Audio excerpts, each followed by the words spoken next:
Have you ever felt that sudden chill down your spine when your boss walks into the room, looks around with a wide grin, and utters those 5 terrifying words, "I need a few volunteers"? Your heart sinks, your palms sweat, and suddenly, you wish you had the power of invisibility. In that split second, you have a choice to make: step up and lose your weekend to a project nobody wants, or master the ancient, primal art of playing dead while standing perfectly still. Welcome to the masterclass on corporate survival. Today, we are diving deep into the psychology, the strategy, and the absolute necessity of playing possum when the volunteer trap is set. If you want to learn how to stay off the radar and keep your free time intact, you've come to the right place.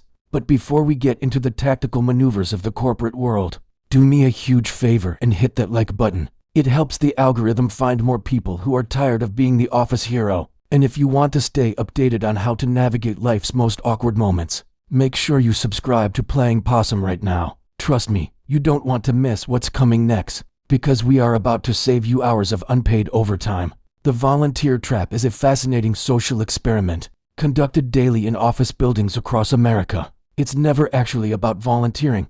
It's about who breaks eye contact first. When a manager asks for volunteers, they aren't looking for the most capable person. They are looking for the person who looks the most available. This is where the skill of playing possum comes in. It's not just about being quiet. It's about a complete physiological shutdown that signals to your boss's brain that you are part of the office furniture. Think about it. When a predator in the wild scans the horizon, it's looking for movement. In the corporate jungle, your boss is the predator, and the extra work is the hunt. If you twitch, if you glance up, if you even breathe too loudly, you've just volunteered to lead the 4 p.m. Friday audit. The secret to a successful possum play is all in the eyes.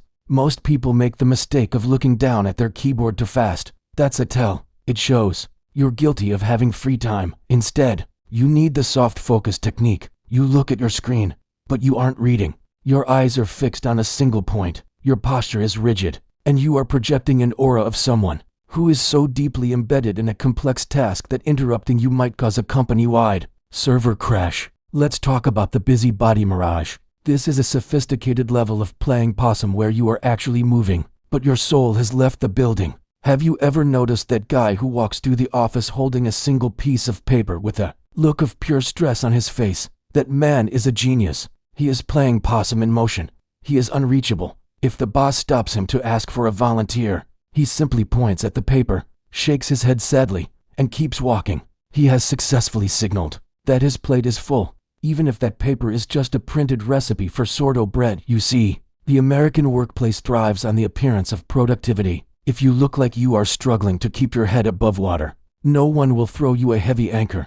But the moment you look relaxed, the moment you lean back and take a sip of coffee with a peaceful expression, you become a magnet for every special project and urgent task. Force in a 5-mile radius. You have to maintain the mask of the overworked, highly focused, and slightly overwhelmed professional.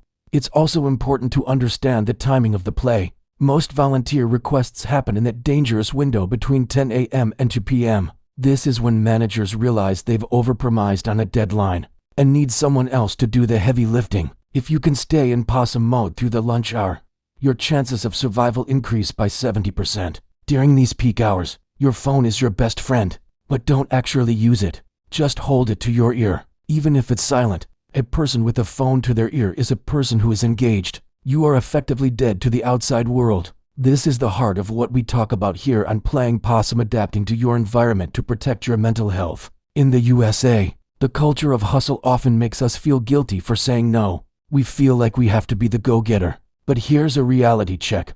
The prize for winning the pie-eating contest is usually more pie. If you volunteer for every task, your reward isn't a promotion. It's a permanent seat on every committee that meets at 5 p.m. on a Tuesday. Now, what happens if you get caught? What if the boss walks directly to your desk and says, "Hey, I was looking for a volunteer for the charity-run organization, and you seem like the perfect fit"? This is where the delayed response possum comes into play. You don't say no immediately. That creates friction. Instead, you reboot. You blink slowly. Look at your calendar, which should always be filled with color-coded blocks of focused work time. And you sigh. You don't give an answer. You give a "let me check my bandwidth" response. This buys you time to find a legitimate reason to stay dead to that specific task. The goal isn't to be lazy. The goal is to be intentional with your energy. In a world that demands 110% of your attention at all times, the ability to play possum is a radical act of self-care. It's about knowing when to be the lion and when to be the log. As we get further into the nuances of this, I want to hear from you. Have you ever been voluntold for something you absolutely hated? What's your go-to move to avoid getting picked in a meeting? Drop a comment below right now and share your best office survival story. I read all the comments, and your tip might just save a fellow viewer from a weekend of misery. Also, if you're finding this helpful, share this video with that one coworker who always ends up doing everyone else's work. Let's help them find their inner possum. Continuing on, let's look at the meeting room possum. This is perhaps the highest level of the craft. You are in a conference room with 12 other people. The air is thick with the scent of stale coffee and desperation. The manager says, "We need someone to take minutes and lead the follow-up calls." Suddenly, the room becomes a wax museum. Nobody moves. This is a game of chicken. The first person to fidget loses. In this scenario, you must master the nod and write. You look at your notebook. You nod as if the manager is saying something profound,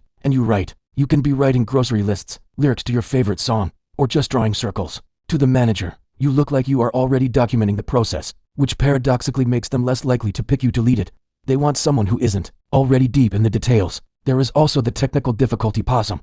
In the era of hybrid work and Microsoft Teams, this is a classic. If you see a volunteer request coming in the group chat, that is your cue to suddenly have internet stability issues. You don't respond for 20 minutes. By the time you re-establish connection and apologize for the lag, some other poor soul has already been guilt-tripped into the task. It sounds cynical, but in the modern American corporate landscape, boundaries are rarely given. They must be defended. Playing possum is simply a defensive maneuver.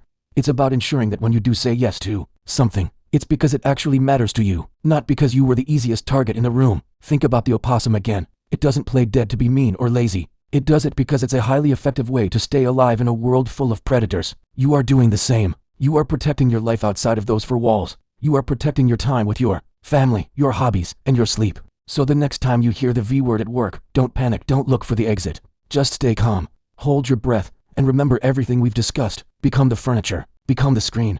Master the art of the hidden presence. If you've made it this far, it means you're serious about taking back control of your schedule. This channel, Playing Possum, is all about these little social secrets that help us navigate a loud and demanding world. Whether it's at the office, in public, or even with friends and family, knowing when to fade into the background is a superpower.